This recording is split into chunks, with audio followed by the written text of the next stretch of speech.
Hello, magandang araw. Dumating na nga pala ang ating battery na assemblin at ngayon gagawa tayo ng 12 volt 60 Ah capacity ng battery. Ano-ano nga ba ang mga kailangan natin? Una, tabbing wire, bolts and nuts, at washer, at higit sa lahat, ang battery. Ngayon, kailangan nating itap balance muna ang battery bago natin ito assemblin. Bakit nga ba tinatap balance ang battery? Para malaman natin na kung may isang baterya na sira ay agad-agad itong babaksak ang voltahe, at kung hindi naman mananatili ito dun sa 3.2 o 3 point something na voltage nito. So ginagawa ko ito para malaman ko kung okay ba lahat ng ating battery bago natin to assemblein. At natapos na tayo sa pagtitest ng voltage at okay naman lahat ng battery natin. Ngayon gagawa naman tayo ng battery holder. Ang gagawin natin 4S 10P. So gagawa tayo ng 4 na pababa at 10 naman pa halang para maging 4S 10P.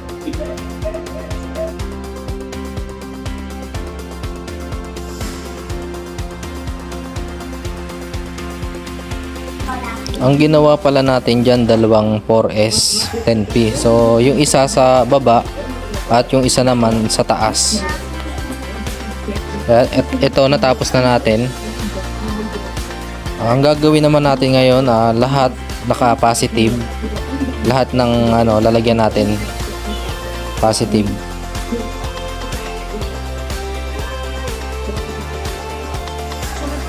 Isunod naman natin ilagay ang holder para hindi siya magalaw at hindi siya basta-basta matatanggal.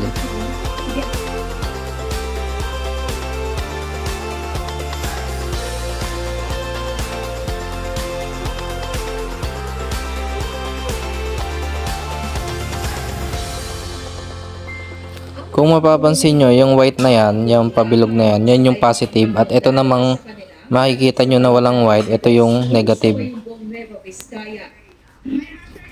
So pukpukin lang ulit natin hanggang sa mapit siya yung battery.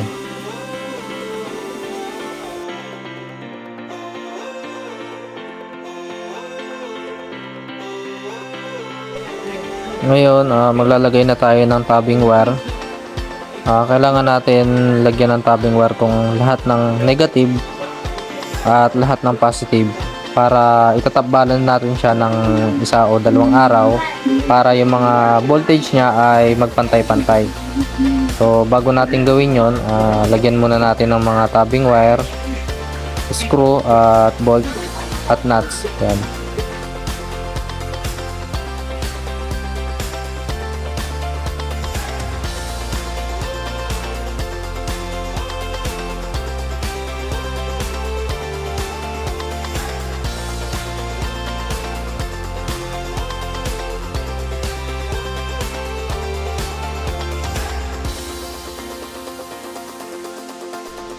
At natapos na tayo sa negative side. Ang isunod naman natin ay yung positive side naman.